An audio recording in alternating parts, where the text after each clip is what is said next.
इस वीडियो में हम कंप्लीट एम्प्लॉयबिलिटी स्किल्स को कवर करेंगे, जिसमें कि communication skills, self management skills, ICT skills, entrepreneurial skills और ग्रीन स्किल्स जैसे चैप्टर आते हैं। सारी चीजें डिटेल में पढ़ेंगे। तो आइए स्टार्ट करते हैं। सबसे पहले हमारा कम्युनिकेशन स्किल्स यूनिट होता है स्टार्ट। चलिए, तो कम्युनिकेशन क्या होता है भाई? देखो, कोई भी हम बातचीत करते हैं आपस में, उसी को कम्युनिकेशन बोलते हैं। कम्युनिकेशन जो वर्ड है वो एक लैटिन वर्ड कम्युनिकेयर से आया है, जिसका मतलब होता है टू शेयर। ठीक है, communication comes from Latin word communicare meaning to share. It is a crucial life skill होता है ये, यानी कि बहुत ही इंपॉर्टेंट हमारा एक स्किल है, जिसके मेन हमारे पास 3 पार्ट होते हैं: transmitting, listening and feedback.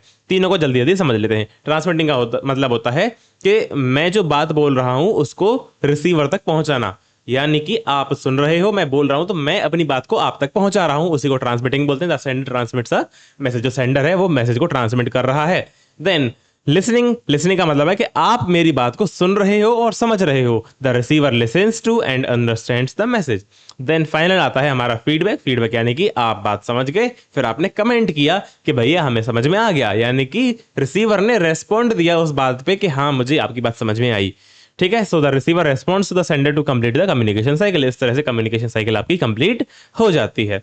Methods of communication देख लेते हैं। तो किस तरह से आपको कम्युनिकेट करना है, जैसे मैं आपको यूट्यूब के माध्यम से पढ़ा रहा हूं, मैं चाहता तो आपको ऑफलाइन आपके घर पे भी आके पढ़ा सकता था। तो किस तरह से आपको कम्युनिकेशन करना है वो किस चीज पे डिपेंड करता है। So choosing the right method is important and depends on the target audience. Audience पे डिपेंड करता है कि आपको कितने लोगों को वो बात बतानी है। कॉस्ट पे डिपेंड करता है, type of information and urgency, कितना अर्जेंट है वो काम, उस पर भी डिपेंड करता है। ठीक है, तो कौन कौन से मेथड्स हमें समझने हैं यहाँ पे। पहला है फेस टू फेस कम्युनिकेशन, यानी कि मैं आपको आमने सामने ही हम बात कर लें। ठीक है, तो उसका फायदा क्या है कि मैं कोई भी एक्सप्रेशन दूंगा, मुस्कुरा के बात कर रहा हूं या गुस्से में बात कर रहा हूं, वो भी आपको पता चलेगा। ठीक है, so helps the message be understood clearly and quickly and body language adds to its effectiveness. जो आपकी बॉडी लैंग्वेज है, जो आप एक्सप्रेशंस दे रहे हो, वो भी उसकी इफेक्टिवनेस में जुड़ जाती है। चलिए, ईमेल अब देख लेते हैं। ईमेल में क्या होता है, हम बहुत सारे लोगों को एक साथ मेल कर सकते हैं, लिख के, टाइप करके, और कम से कम कॉस्ट में, और ज्यादा से मतलब जल्दी से जल्दी टाइम में। So it is a fast, convenient and low cost way to communicate with many people.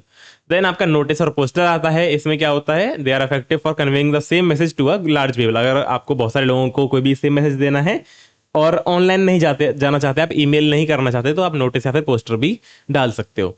Then business meetings का क्या काम है, are use to communicate with a group about business and organisational decisions. जैसे कोई भी company है, वहां पे बॉस अपने एम्प्लॉय से बात कर रहा है, मीटिंग कर रहा है, तो वो उस पर्टिकुलर बिजनेस या फिर ऑर्गेनाइजेशन के जो भी डिसीजंस होने वाले हैं, उन्हीं के बारे में वहां पे चर्चाएं होती हैं। तो इसका ना सीधा एमसीक्यू आता है एग्जाम में कि भाई मुझे एक स्कूल में इवेंट कराना है और उस इवेंट की जानकारी बच्चों को देनी है, तो आप कैसे दोगे? तो सीधा आंसर क्या हो जाएगा, नोटिस पोस्टर। यही 4 ऑप्शन आपको दिए होंगे, ए बी सी डी करके, आपको सही ऑप्शन लेना होता है। तो कोई भी ऐसा क्वेश्चन आ सकता है, और क्वेश्चन प्रैक्टिस की वीडियो भी हम डालते रहेंगे इसी चैनल पे, तो आप चिंता ना करें।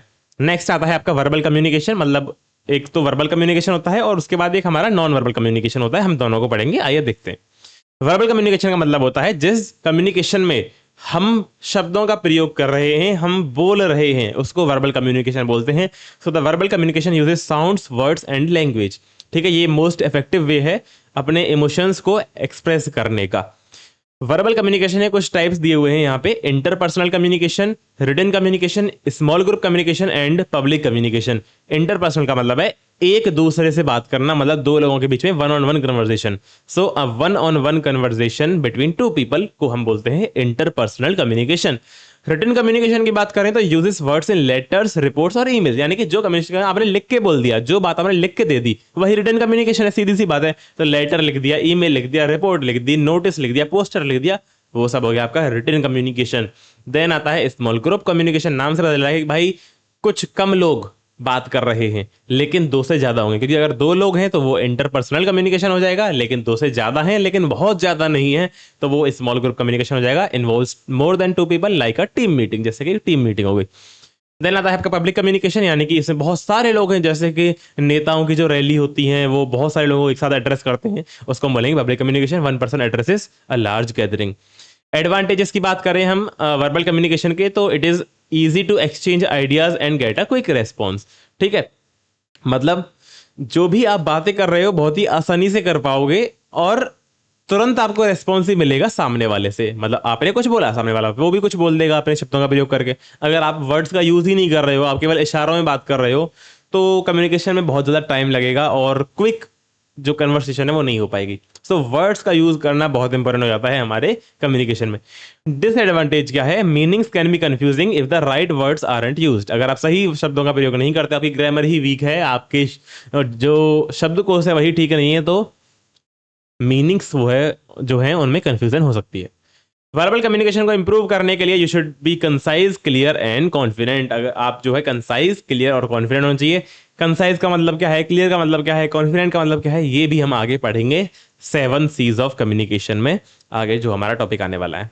नेक्स्ट हम बात करते हैं नॉन वर्बल कम्युनिकेशन की। तो वो कम्युनिकेशन जिसमें हम वर्ड्स का यूज नहीं करते, ना हम वर्ड्स को लिखते हैं ना हम वर्ड्स को बोलते हैं, उसको हम बोलते हैं नॉन वर्बल कम्युनिकेशन।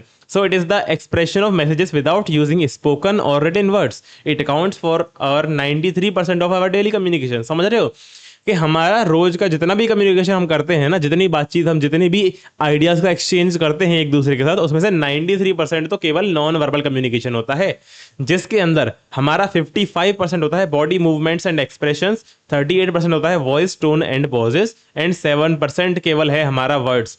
ठीक है, यानी कि केवल 7% हमारा वर्बल हो गया और बाकी ये इन दोनों को जोड़ के 93 होता है। तो 93% हमारा नॉन वर्बल कम्युनिकेशन हो गया। ये जो क्वेश्चन है ना, ये भी सीधा सीधा एग्जाम में आता है कि कितना परसेंट हम यूज करते हैं बॉडी मूवमेंट्स और एक्सप्रेशन में, कितना परसेंट हम यूज करते हैं वॉइस टोन और पॉजेस में। ये छोटे छोटे क्वेश्चन ही एमसीक्यूज में आते हैं। तो जो नॉन वर्बल कम्युनिकेशन के टाइप से उनमें आता है आपका facial expressions, posture, gestures, touch, space, eye contact and para language, जिसके अंदर tone, speed and volume of voice आता है। तो ये सारी चीजें आपकी नॉन वर्बल कम्युनिकेशन अंदर आती हैं। नेक्स्ट है आपका विजुअल कम्युनिकेशन, जिसके अंदर आपके पास exchanging messages using only images और पिक्चर्स, यानी कि ऐसा कम्युनिकेशन जिसमें आप कुछ दिखा के कम्युनिकेट कर पा रहे हो। विजुअल का मतलब होता है ऐसी चीज जिसमें आप देखने की बातें कर रहे हो। ठीक है, तो इसमें केवल आप इमेजेस और पिक्चर्स का यूज करते हो। It is effective because it does not require specific language and it is consistent across different places. भाई इसका फायदा क्या है कि आपको अलग अलग लैंग्वेजेस नहीं सीखनी पड़ती, ये लैंग्वेज इंडिपेंडेंट होता है। जैसे ये वाला सिंबल आपने देखा होगा, नो पार्किंग का सिंबल है। अब किसको क्या लैंग्वेज आनी चाहिए? कुछ नहीं आनी चाहिए, बहुत ही सिंपल चीज है। अच्छा, एक ऐसा वाला आपने लोगों देखा होगा, सिंबल देखा होगा रोड्स पे, मतलब नो ओवरटेकिंग। सीधी सी बात है, इसके लिए आपको कोई लैंग्वेज सीखने की जरूरत नहीं पड़ती है। कम्युनिकेशन साइकिल अगर हम देखें तो मैंने आपको बहुत ही स्टार्टिंग में बताया था इसके बारे में कि ट्रांसमिशन, रिसीवर और ट्रांसमिशन, देन आपका लिसनिंग और देन आपका फीडबैक, ये 3 आपके पार्ट्स होते थे। इसके बारे में और हम डिटेल में देखते हैं अभी। ये देखो, तो फीडबैक क्या होता है? जब भी, जैसे मैंने आपको बताया था कि मैं आपसे बात कह रहा हूं, आप समझ रहे हैं, देन आप कमेंट करके फीडबैक दे रहे हैं, भैया हमको ये समझ आया, ये समझ नहीं आया, ये सारी चीजें। तो फीडबैक क्या है? Feedback is the response from receiver to the sender. Receiver से सेंडर को एक रेस्पॉन्स होता है, जो कि एक क्रूशियल पार्ट है हमारे कम्युनिकेशन साइकिल का। क्यों है क्रूशियल पार्ट? इसलिए है क्योंकि जब तक आप फीडबैक नहीं दोगे तो मुझे कैसे पता चलेगा कि मैं सही पढ़ा रहा हूँ या गलत पढ़ा रहा हूँ? मतलब पढ़ा तो मैं सही ही रहा हूँ, मतलब मुझे और क्या क्या इंप्रूवमेंट करने हैं अपनी टीचिंग में ताकि आपको और क्लियरली समझ में आए। तो वो चीजें मुझे तभी पता चलेंगी जब आप कमेंट करके बताओगे कि भैया आपने वो चीज ऐसे क्यों समझाई, आप और अच्छे से समझा सकते थे, मुझे वो चीज समझ में नहीं आई, तो मैं आगे से ध्यान रखूंगा उन चीजों का। ठीक है, तो इसलिए ये बहुत इंपॉर्टेंट पार्ट हो जाता है। फीडबैक हमारा पॉजिटिव भी हो सकता है, नेगेटिव भी हो सकता है। पॉजिटिव का मतलब है आप बोलो भैया बहुत अच्छा पढ़ाया, आप, और नेगेटिव होता है आप बोलो भैया बहुत खराब पढ़ा दिया, हमारा तो रेड मार दिया आपने पूरे एग्जाम की। वैसे होगा नहीं ऐसा। सो फीडबैक पॉजिटिव और नेगेटिव दोनों तरह से हो सकता है। और कम्युनिकेशन साइकिल को अगर हम देखें तो इसमें क्या होता है, सेंडर मैसेज को ट्रांसफर करता है, रिसीवर मैसेज को लिसन करता है, देन रिसीवर फीडबैक प्रोवाइड करता है और कम्युनिकेशन कंप्लीट हो जाता है। ये हम पहले भी पढ़ चुके हैं। गुड फीडबैक की अगर हम परिभाषा देखें, so good feedback is specific, helpful, kind and timely. मतलब स्पेसिफिकली हम बात करते हैं कहाँ दिक्कत आ रही है, क्या हमें समझ में नहीं आया। हेल्पफुल होता है बंदे के लिए समझने के लिए, काइंड यानी कि प्यार से कही हुई बात होती है, और टाइमली, टाइम से आप फीडबैक दो तो अच्छा रहता है। It validates effective learning and can motivate and improve performance. इससे क्या है कि आप लोगों की परफॉर्मेंस को इंप्रूव करा सकते हो, है कि नहीं? चलिए अब देखते हैं बैरियर्स टू इफेक्टिव कम्युनिकेशन, यानी कि कम्युनिकेशन करने में कुछ हमें समस्याओं का सामना करना पड़ता है। तो कौन कौन से बैरियर्स हैं? पहला है physical barrier, then linguistic barrier, then interpersonal, organisational and cultural barrier. लेकिन इनसे पहले हम समझेंगे इफेक्टिव कम्युनिकेशन को फॉलो करने के लिए हमें 7 C's को फॉलो करना पड़ता है। यानी कि अगर हमारा कम्युनिकेशन इफेक्टिव हम बनाना चाहते हैं तो हमें 7 C को फॉलो करना पड़ेगा।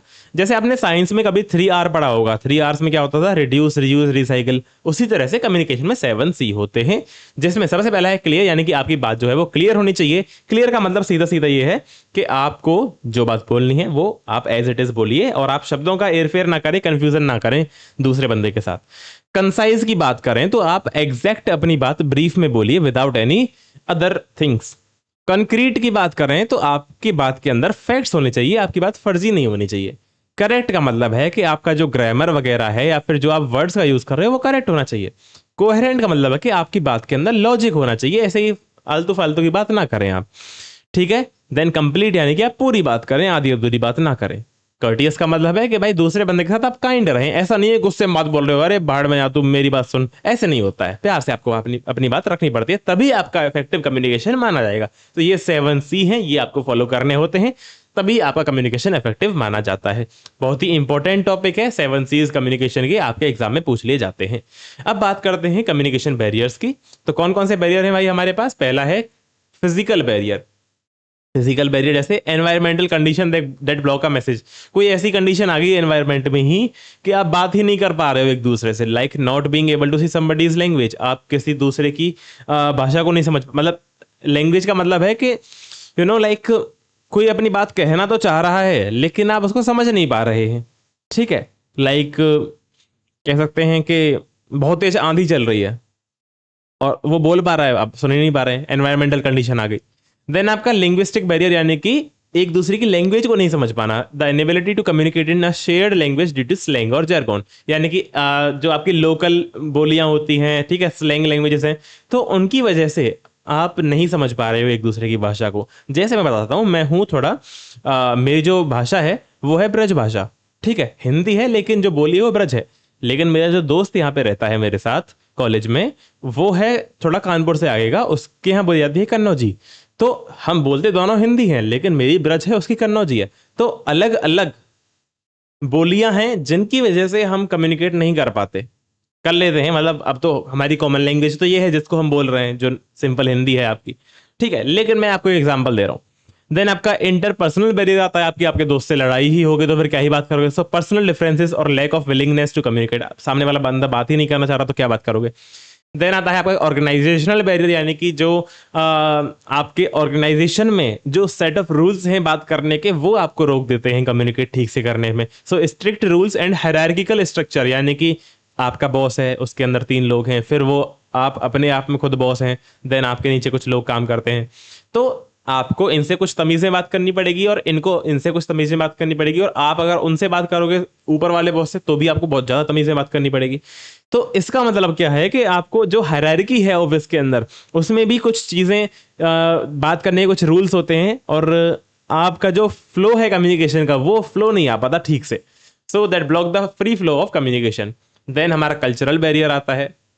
कल्चरल बैरियर यानी कि भाई हमारे यहाँ तो ऐसा है, तुम्हारे यहाँ ऐसा है। So inability to understand others customs which can lead to stereotypical assumptions. तो कुछ ऐसी चीज़ें हैं हम दूसरे के बारे में मतलब एज्यूम कर लेते हैं, भाई ये तो ऐसा है, मैं इससे क्यों बात करूं, है ना। देन हमारा कम्युनिकेशन के अंदर अगर आता है राइटिंग स्किल्स, जिसके अंदर पार्ट ऑफ स्पीच और सेंटेंस हमें पढ़ना है। देखो सेंटेंस क्या होता है, सेंटेंस क्या होता है भाई, कुछ वर्ड्स को जोड़ के मैंने एक लाइन लिख दी जिसका कुछ ना कुछ मीनिंग निकल रहा है, उसको हम सेंटेंस बोलते हैं। सो कम्युनिकेट्स, सेंटेंस क्या है, सेंटेंस एक पूरी बात को रिप्रेजेंट करता है। तो sentence communicates a complete thought and begins with a capital letter and ends with a full stop, question mark और एक्सक्लेमेशन मार्क। तो ये कोई पढ़ाने की चीज है? कोई पढ़ाने की चीज नहीं है इसमें, ठीक है। कैपिटल लेटर से शुरू होता है, एक्सक्लेमेशन मार्क, फुल स्टॉप या क्वेश्चन मार्क से खत्म होता है। फ्रेज क्या होता है? फ्रेज भी एक ग्रुप ऑफ वर्ड्स है जिसका एक कंप्लीट सेंस नहीं बनता है, ठीक है। ये सब आपने इंग्लिश में पढ़ा होगा। कुछ रूल्स देख लीजिए। कैपिटलाइजेशन, जिसमें आपके पास टिन्स करके रूल होता है, titles, the word I, names, ठीक है, and the starting letter of sentences. ये चारों चीजों में आप कैपिटल यूज करते हो। टाइटल यानी कि कोई भी नाम है, जैसे आपका कोई भी टाइटल रख लो, जैसे मैंने इस वीडियो का जो टाइटल रखा हुआ है सिंपल वो समझ लो कि भाई इस वीडियो का नाम है एम्प्लॉयबिलिटी स्किल्स। तो एम्प्लॉयबिलिटी का ई और स्किल्स का मैंने एस कैपिटल रखा। देन नेम्स आपका जो भी नाम, जैसे मेरा नाम प्रतीक है तो प्रतीक का पी कैपिटल रखूंगा। Then starting letter of sentences, ठीक है, और लेटर आई, जब भी आप आई यूज करते हो, आई एम अ बॉय ऐसे करके, ठीक है, वो कैपिटल होता है। पंक्चुएशन यानी कि full stop comma and question mark add clarity to a message. तो कोई भी आप मैसेज देते हो उसमें अगर आप ठीक से full stop comma question mark use करोगे तो सही रहेगा।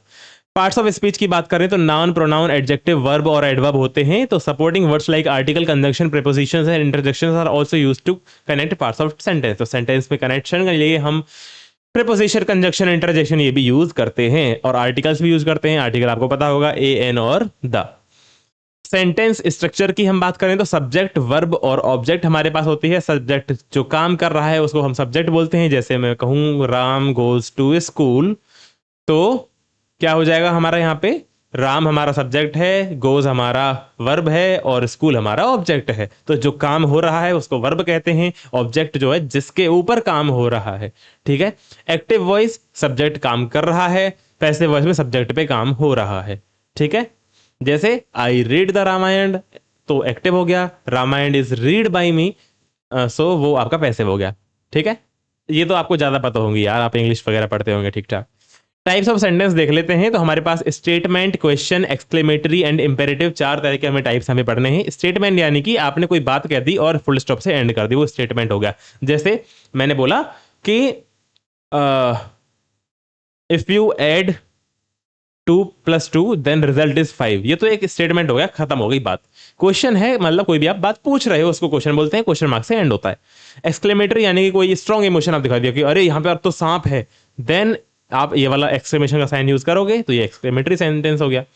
इंपेरेटिव कोई भी कमांड या फिर एडवाइस होती है जो कि फुल स्टॉप या फिर एक्सक्लेमेशन मार्क से आप खत्म कर सकते हो। जैसे इंपेरेटिव सेंटेंस कैसा होता है, जैसे शट द डोर, आपने क्या बोला शट द डोर, तो एक छोटा सा सेंटेंस है, एक कमांड है सीधा कि दरवाजा बंद कर दो। तो ये एक ऐसा मैसेज है, कोई कमांड या एडवाइस होती है जिसको आप फुल स्टॉप या एक्सक्लेमेशन मार्क से खत्म करते हो। पैराग्राफ क्या होता है, पैराग्राफ होता है group of sentences that share a common idea और थीम, ठीक है। तो पैराग्राफ में एक जैसी बातें होती हैं सारी ग्रुप ऑफ सेंटेंसेस के द्वारा।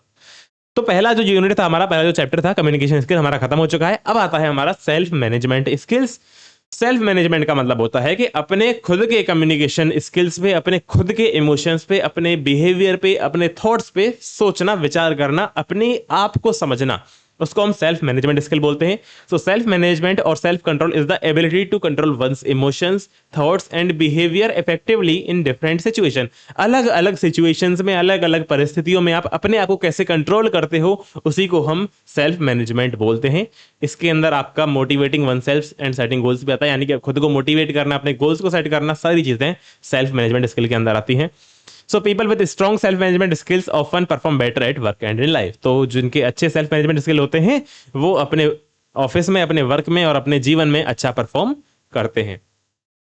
कुछ की स्किल्स हैं सेल्फ मैनेजमेंट के जो कि अगर आपके अंदर होंगे तो आपके सेल्फ मैनेजमेंट स्किल्स अच्छे हो जाएंगे। जैसे कि सेल्फ अवेयरनेस यानी कि अपने बारे में अवेयर होना, gaining honest feedback and understanding your personality and work proficiency, मतलब मेरी क्या प्रोफिशिएंसी है, मैं कहाँ पे अच्छा काम कर सकता हूँ, मेरी पर्सनैलिटी क्या है, ठीक है, वो उसको हम बोलते हैं सेल्फ अवेयरनेस।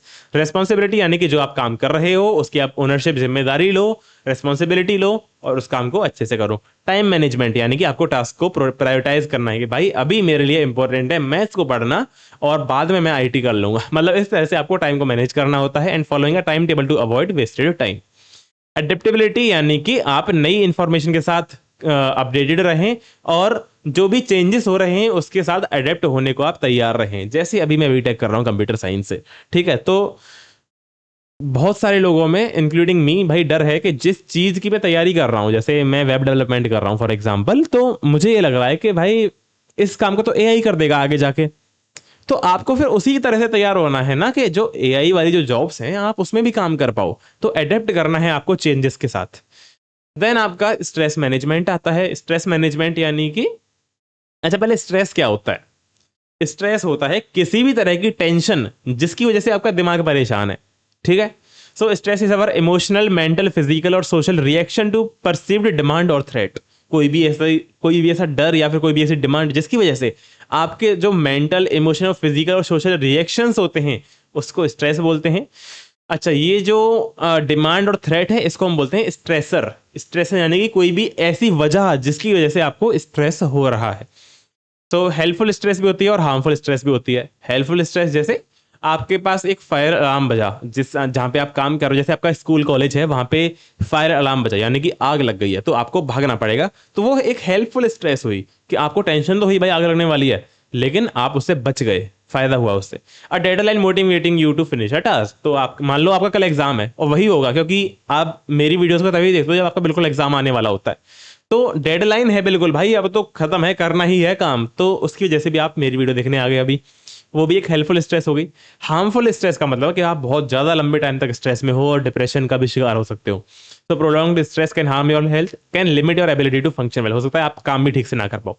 सो स्ट्रेस को मैनेज करना होता है, इसीलिए हम सेल्फ मैनेजमेंट स्किल्स को करते हैं। So managing stress is about creating a plan to cope effectively with daily pressures, जो हमारे डेली के प्रेशर है हमारे जीवन में, उनसे ठीक से इफेक्टिवली उभर के आना, उसी को स्ट्रेस मैनेजमेंट कहते हैं। द अल्टीमेट गोल क्या है हमारा, is to find a balance between work life relationship relaxation and fun, इन सारी चीजों के बीच में एक बैलेंस बनाना ही हमारा मेन मोटिव या फिर गोल है। स्ट्रेस मैनेजमेंट के एबीसी समझ लेते हैं, बहुत ही ज्यादा इंपॉर्टेंट है, एग्जाम में क्वेश्चन आता है। देखो, पहला है एडवर्सिटी यानी कि ए, तो एडवर्सिटी, बिलीफ और कंसीक्वेंसेस। एडवर्सिटी क्या है, जो भी चीज है जिसकी वजह से आपको स्ट्रेस हो रहा है, the stressful event is called adversity. Belief, how you respond to the event, यानी कि आप कैसे उस पर रिस्पॉन्ड करते हो। एंड कंसिक्वेंसेस यानी कि आपके क्या आउटकम्स आने वाले हैं, आपने जो भी काम किया, जो भी रेस्पॉन्ड दिया उस स्ट्रेस वाले काम को, तो उससे क्या कंसिक्वेंस यानी क्या आउटकम्स आए। ये हमारे एबीसी होते हैं स्ट्रेस मैनेजमेंट के। तो स्ट्रेस को मैनेज करने के 3 स्टेप हैं। पहला है be aware that you are stress, आपको पता तो होना चाहिए कि आप स्ट्रेस में हैं, जैसे कि आपको हेडेक हो रहा है, स्लीपलेसनेस, नींद ही नहीं आ रही है, या फिर बहुत ज्यादा टेंशन ले रहे हो, तो आपको अंदाजा लग जाएगा कि हाँ भाई आप स्ट्रेस में हो। फिर आइडेंटिफाई करो what is causing your stress, आप फिर सोचो कि भाई क्यों परेशान हूं मैं। So determine the root cause such as exams, family pressure या फिर लैक ऑफ स्लीप, किस वजह से आप स्ट्रेस में हो वो चीज फाइंड आउट करो। Then apply stress management method. तो क्या होते हैं स्ट्रेस मैनेजमेंट मेथड, जैसे कि आप किसी अच्छे दोस्त से बात करो, आप थोड़ा योगा वगैरह करो, मेडिटेशन करो, वॉक पे जाओ, छुट्टियां बिताने जाओ दोस्तों के साथ, फैमिली के साथ। So use time management tools, talk to a trusted person, exercise और engage in relaxing activities. Stress management की टेक्निक्स भी देख लेते हैं, चलो। पहला है टाइम मैनेजमेंट, आप अच्छे से टाइम को मैनेज करो तो इससे आपकी स्ट्रेस कम होगी। जैसे मैं सुबह सुबह उठ के जिम गया, देन नहाया, कॉलेज के लिए रेडी हुआ, अभी मैं वीडियो बना रहा हूँ, देन मैं कॉलेज जाऊंगा, कॉलेज से आके फिर कुछ पढ़ाई वगैरह करूंगा। इस तरह से आप अपना टाइम को अच्छे से मैनेज करके चलोगे तो आपका स्ट्रेस कम से कम हो जाएगा। ठीक है, जब से मैं सुबह जल्दी उठने लगा हूं तो मेरा स्ट्रेस बहुत कम हो गया है। सो आप टाइम को मैनेज करिए। Then physical exercise and fresh air, यानी कि आप घर से बाहर निकलिए, पार्क वगैरह जाइए, एक्सरसाइज कीजिए, फ्रेश एयर को लीजिए। A healthy lifestyle with yoga, meditation and deep breathing exercise can reduce stress. Then healthy diet आप खाइए, ऐसा नहीं है कि बाहर का गंदा खाना आप खा रहे हैं। Eating a balance diet gives you the strength to work efficiently. Positivity, अपने दिमाग को पॉजिटिव रखिए, focus on good things in life instead of negative aspect, किसी भी चीज का पॉजिटिव साइड को आप देखिए, नेगेटिव साइड को कम देखिए थोड़ा, ठीक है। देन ऑर्गेनाइजिंग एकेडमिक लाइफ, तो आप अपने, ऐसा नहीं है कि सारा टाइम योगा मेडिटेशन ये सभी कर रहे हो, पढ़ाई को बिल्कुल ही त्याग दिया, तो आपको एकेडमिक लाइफ को अगर आप अच्छा रखोगे तब भी आपकी स्ट्रेस बहुत कम हो जाएगी। So keeping notes organised and meeting deadlines can reduce stress. Then sleep, आप कम से कम 7 घंटे की स्लीप लीजिए, जिससे कि आपका ब्रेन और बॉडी लैंग्वेज बेटर होगा। हॉलीडेज, तो आप एक ब्रेक लीजिए और घूम के आइए, रिफ्रेश होगा आपका माइंड, तो आपका स्ट्रेस कम हो जाएगा। अब देखते हैं इमोशनल इंटेलिजेंस, तो इसका मतलब होता है अपने और दूसरों की भावनाओं यानी कि इमोशंस को ठीक तरह से समझना। So it is the ability to identify and manage your own and others emotions. इसके अंदर आपका emotional awareness, harnessing emotion for task, यानी कि अपनी भावनाओं पे अच्छे से नियंत्रण करना, अपनी भावनाओं को संभालना, वो भी आता है। And managing them when necessary. Being emotionally intelligent is crucial for managing stress, overcoming failures and building better relationship। अगर आप इमोशनली इंटेलिजेंट हैं तो आप अच्छे से स्ट्रेस को मैनेज कर पाओगे, फेलियर से उभर के बाहर आ पाओगे और एक अच्छी रिलेशनशिप्स आप दूसरों के साथ बना पाओगे। नेक्स्ट है हमारा सेल्फ अवेयरनेस, जिसके अंदर हम एनालिसिस करते हैं अपना स्ट्रेंथ और वीकनेस का, यानी कि हम अपनी स्ट्रेंथ और वीकनेस को समझें, उसी को हम सेल्फ अवेयरनेस बोलते हैं। हम अपने बारे में कितना अवेयर हैं। So it means to you can identify your strengths and weaknesses, this analysis is crucial for success as it helps you convert weaknesses into strengths. अगर आप अपनी वीकनेस को समझोगे और उस पर काम करोगे और वीकनेस को ही आगे चल के आप स्ट्रेंथ में कन्वर्ट कर दोगे तो आप खतरनाक कर दोगे जीवन में कुछ। देन आप कैसे समझोगे अपने आप को, सेल्फ अवेयर कैसे होगे आप? सो नोइंग योर सेल्फ के अंदर हम समझते हैं, इसके अंदर आप समझोगे अपने बिलीव्स को, बैकग्राउंड को, ओपिनियन को, लाइक्स डिसलाइक्स एंड वैल्यूज को। स्ट्रेंथ क्या होती है? जिस पे आप हमेशा सक्सेसफुल होते हो, जो दूसरे लोग आपके अंदर पसंद करते हैं उसको आप स्ट्रेंथ कर सकते हो, और कौन सी चीजें जिसको आप अच्छे से करते हो। वीकनेस जिस एरिया में आप स्ट्रगल कर रहे हो, जो कि आपको डिफिकल्ट लग रहा है, या फिर जो दूसरे लोग आपको फीडबैक दे रहे हैं कि भाई तू ये काम बेकार करता है छोड़ दे, वो आपकी वीकनेस है। So it is important to accept weaknesses as areas for improvement. So आपको वीकनेसेस को एक्सेप्ट करना है और आपको उसमें इंप्रूव करना है। इंटरेस्ट क्या होता है? एक सीधा सीधा क्वेश्चन आता है, इंटरेस्ट और एबिलिटी में डिफरेंस बता दो। ठीक है, तो इंटरेस्ट वो है जो कि ऐसा कोई भी ऐसा काम जिसके जैसे आप खुश रहो, things you like to do that make you happy. लेकिन एबिलिटी क्या होती है? अ नेचुरल और acquired capacity to perform a job और टास्क विद प्रोफिशिएंसी। यानी कि मान लो जैसे मेरा इंटरेस्ट है क्रिकेट खेलना, क्योंकि उससे मुझे खुशी मिलती है, लेकिन मुझे क्रिकेट खेलना ही नहीं आता ठीक से। मतलब खेल तो लेता हूं लेकिन जल्दी आउट हो जाता हूं, मजा नहीं आता। लेकिन मेरी एबिलिटी है वीडियोस रिकॉर्ड करना, बैठना 2-2 घंटे तक, ठीक है, पढ़ाना, लेकिन मेरा इंटरेस्ट क्रिकेट था। तो एबिलिटी और इंटरेस्ट अलग अलग चीज है। ऐसा नहीं है कि मैं इसमें इंटरेस्टेड नहीं हूं, पढ़ाने में मुझे बहुत मजा आता है, लेकिन क्रिकेट खेलने में मुझे ज्यादा मजा आता है। सो समझ में आ रही है आपको बात? A natural or acquired capacity to perform a job or task with proficiency. If your interests don't match your ability, अगर आपका जिसमें इंटरेस्ट है वो आपकी एबिलिटी से मैच नहीं कर रहा, जैसे क्रिकेट खेलना मेरा इंटरेस्ट है लेकिन मेरी एबिलिटी नहीं है खेलने की क्रिकेट को, क्यों? क्योंकि मुझे आता ही नहीं है। यू कैन इधर इंप्रूव योर एबिलिटी और परस्यू अ डिफरेंट पाथ। या तो आप अपनी एबिलिटी को और इंप्रूव करो ताकि आपका इंटरेस्ट ही वही बन जाए, या फिर किसी दूसरे रास्ते पे चले जाओ। ठीक है, नेक्स्ट है हमारा सेल्फ मोटिवेशन। सेल्फ मोटिवेशन एक मतलब अपने आप को ही मोटिवेट करना, उसको हम सेल्फ मोटिवेशन बोलते हैं। So it is the internal force that drives you to do things and achieve your goals. अपने गोल्स को अचीव करने के लिए आपके अंदर जो इंटरनल फोर्स होती है उसी को आप सेल्फ मोटिवेशन कहते हैं। It is the ability to act without needing someone else to influence you. यानी कि आपको किसी और की जरूरत नहीं है आपको मोटिवेट करने की, आप खुद से ही मोटिवेट हो रहे हैं, उसको बोलेंगे सेल्फ मोटिवेशन। दो तरह के आपके पास मोटिवेशन होते हैं, एक तो है इंटरनल मोटिवेशन जिसको आप लव बोल सकते हो, दूसरा आता है एक्सटर्नल मोटिवेशन जिसको हम रिवॉर्ड बोल सकते हो। लव का मतलब क्या है? कोई भी ऐसी चीज जिसको आप प्यार करते हो, ठीक है, उसे आप करना चाहते हो, तो वो इंटरनल मोटिवेशन है। जैसे क्रिकेट का ही एग्जाम्पल ले लेते हैं, तो जैसे आपको क्रिकेट में सक्सेसफुल होना है, बहुत कुछ क्रेजी करना है, तो आपका प्यार है क्रिकेट, तो इसलिए आप मोटिवेट हो रहे हो खुद से, तो उसको आप इंटरनल मोटिवेशन बोलोगे। लेकिन जो एक्सटर्नल मोटिवेशन है, जैसे बोल दिया गया कि भाई जो बच्चा क्लास में फर्स्ट आएगा उसको हम 1,000 रुपए देंगे, तो सब बच्चे पढ़ना शुरू कर देंगे। पहले कोई नहीं पढ़ता था लेकिन अब सब पढ़ेंगे, तो वो एक एक्सटर्नल मोटिवेशन है, क्योंकि एक रिवॉर्ड के लिए वो काम कर रहे हैं। आया समझ में? So doing things because they make you happy and healthy, like learning to dance और sing your for your own enjoyment, उसको हम इंटरनल मोटिवेशन बोलते हैं। एक्सटर्नल की बात करें, doing things for respect, recognition and appreciation such as winning a race और receiving a prize, उसको हम एक्सटर्नल मोटिवेशन बोलते हैं। इसका भी सीधा सीधा एमसीक्यू आता है कि फलाना फलाना कोई बच्चा है, जैसे रवि नाम का कोई बच्चा है, और उसने देखा कि भाई जो फर्स्ट आएगा उसको 1,000 रुपए मिलेंगे, then he start studying, which type of motivation is this? तो ऑप्शन आ जाएगा internal, external, both, none of type. आप आंसर मार दोगे एक्सटर्नल मोटिवेशन। तो इस तरह से भी सीधे सीधे क्वेश्चंस एमसीक्यूज में आते हैं।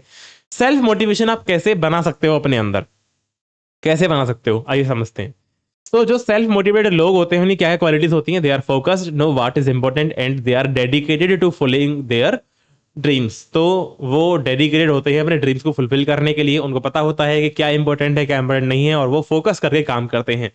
ये होती है सेल्फ मोटिवेटेड लोगों की क्वालिटी। तो आप क्या क्या कर सकते हो? आप अपनी स्ट्रेंथ को फाइंड करिए, आप अपनी लाइक्स और डिसलाइक्स को ढूंढिए कि भाई कौन कौन सी चीजें हैं जो जिनसे आपको खुशी मिलती है। फिर कुछ आप जो है अपने जो गोल्स हैं उनको बनाइए। सो गोल्स की आप सेटिंग कीजिए एंड देन उस पर फोकस भी कीजिए। Define your goals and focus on your energy on achieving their. आप अपनी पूरी एनर्जी लगा दी अपने गोल्स को अचीव करने में। देन डेवलप अ प्लान, तो एक प्लान बनाइए and set timelines to achieve your goals and stay loyal to your goals. यानी कि जो भी आपने गोल लिया है उसके प्रति आपको लॉयल रहना है। ऐसा नहीं है कि हाँ ठीक है आज पढ़ लिया अब कल नहीं पढ़ूंगा, अब फिर सीधा अगले संडे को पढ़ूंगा, ये नहीं करना। Work towards your goals even when facing difficulties. ठीक है, दूसरी बात, ऐसा नहीं है कि भाई चलो 2-4 दिन कोशिश की नहीं हुआ, अब कुछ और चीज़ देखते हैं, ये तो मेरे बस की नहीं है। नहीं, एक बार अच्छे से टाइम दो, फिर भी कोई रिजल्ट नहीं मिल रहा है, फिर भी आप कॉन्फिडेंट फील नहीं कर रहे हो, तो फिर आप दूसरी चीज़ के बारे में सोच सकते हो। ओके, नेक्स्ट है हमारा सेल्फ रेगुलेशन, जिसके अंदर हम बात करेंगे गोल सेटिंग के बारे में। तो गोल सेटिंग का मतलब है कि अपने गोल को सेट करना, कैसे उसको अचीव करना है, सारी प्लानिंग उसके बारे में करना। So goal setting is the process of finding and listing your goals and then planning how to achieve them. कैसे आप उसको अचीव करोगे, कैसे आप उसको लिस्ट करते हो। Goals give you a clear vision and help you focus on what is important. Goal से आपको एक क्लियर विजन दिखता है कि भाई क्या इंपॉर्टेंट है और क्या इंपॉर्टेंट नहीं है। एक स्मार्ट करके मेथड होता है जो कि बहुत इंपॉर्टेंट है। सीधा 2 नंबर का क्वेश्चन आ जाता है कि भाई आप स्मार्ट मेथड क्या होता है उसको एक्सप्लेन कर दीजिए। स्मार्ट के अंदर इसका मतलब होता है स्पेसिफिक, एम का मतलब होता है मेजरेबल, ए का मतलब होता है achievable, then R for realistic and T for time bound. Specific का मतलब है कि आपको क्लैरिटी होनी चाहिए कि किसके साथ काम करना है, किस चीज पे काम करना है, कहां काम करना है, कब काम करना है, कितना काम करना है। So a clear goal that answer who, what, where, when, why and which means to use. समझा। देन मेजरेबल यानी कि आपको मतलब उसकी जो मतलब जो गोल है ना हमारा, उसके बारे में पूरी इंफॉर्मेशन होनी चाहिए कि कितना मुझे काम करना है और कब तक काम करना है। A goal that answers how much और हाउ मैनी, उसको मेजरेबल बोलेंगे।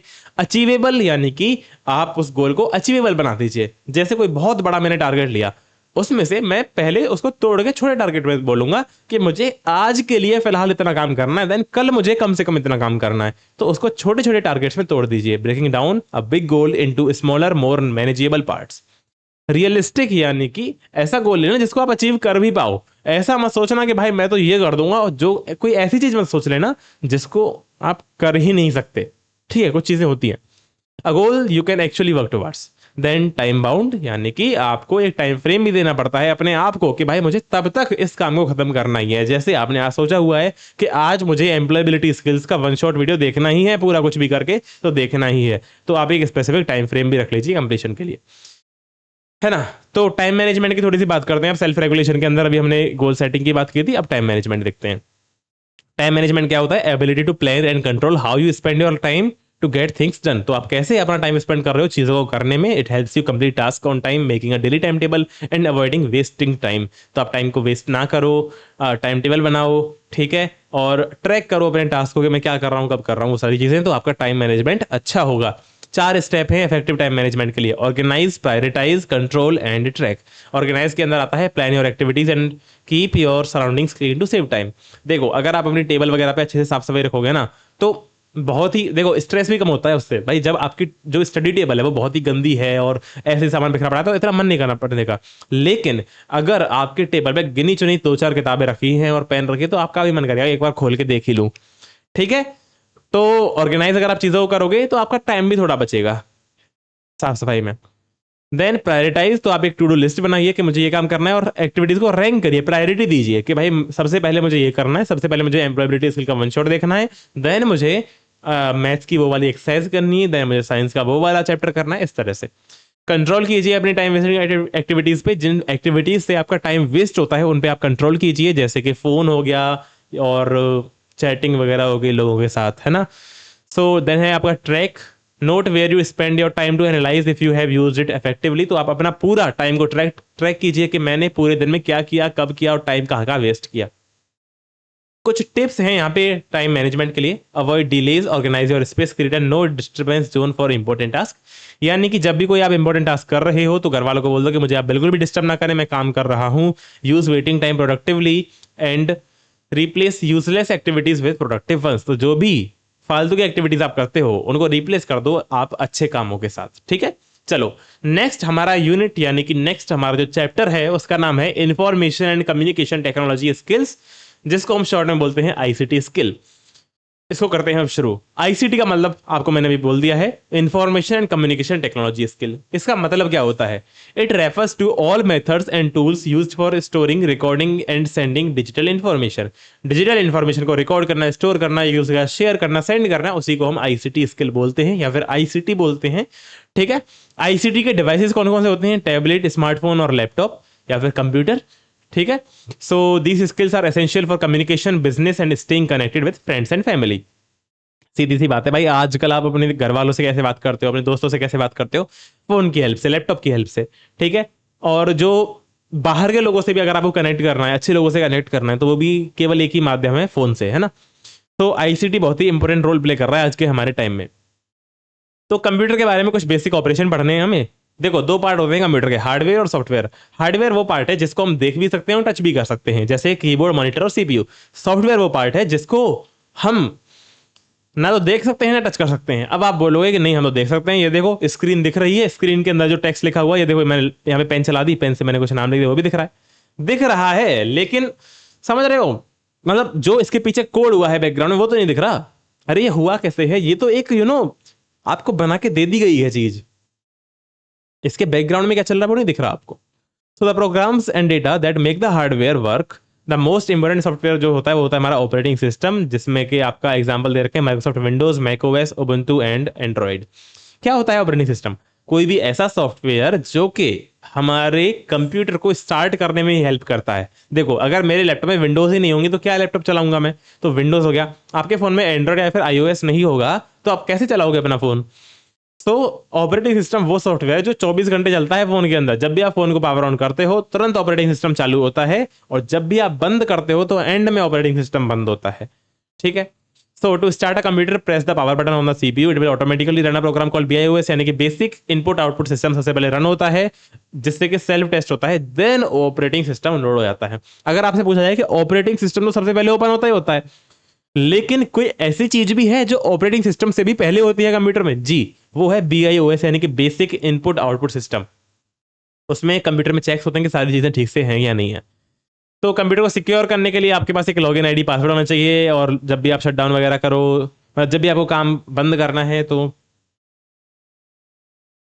हमारा अगला चैप्टर है आईसीटी स्किल्स, और इसके अंदर हम बात करेंगे बेसिक कंप्यूटर के बारे में। तो कैसे कंप्यूटर काम करता है, क्या होता है हार्डवेयर, क्या होता है सॉफ्टवेयर, वो सारी बेसिक बेसिक चर्चा हम यहाँ पे करेंगे, स्टार्ट करेंगे। और देखते हैं आईसीटी फुल फॉर्म क्या होती है। ICT stands for information communication technology, और इसके अंदर हम बात करते हैं to all the methods and tools used for storing, recording and sending digital information.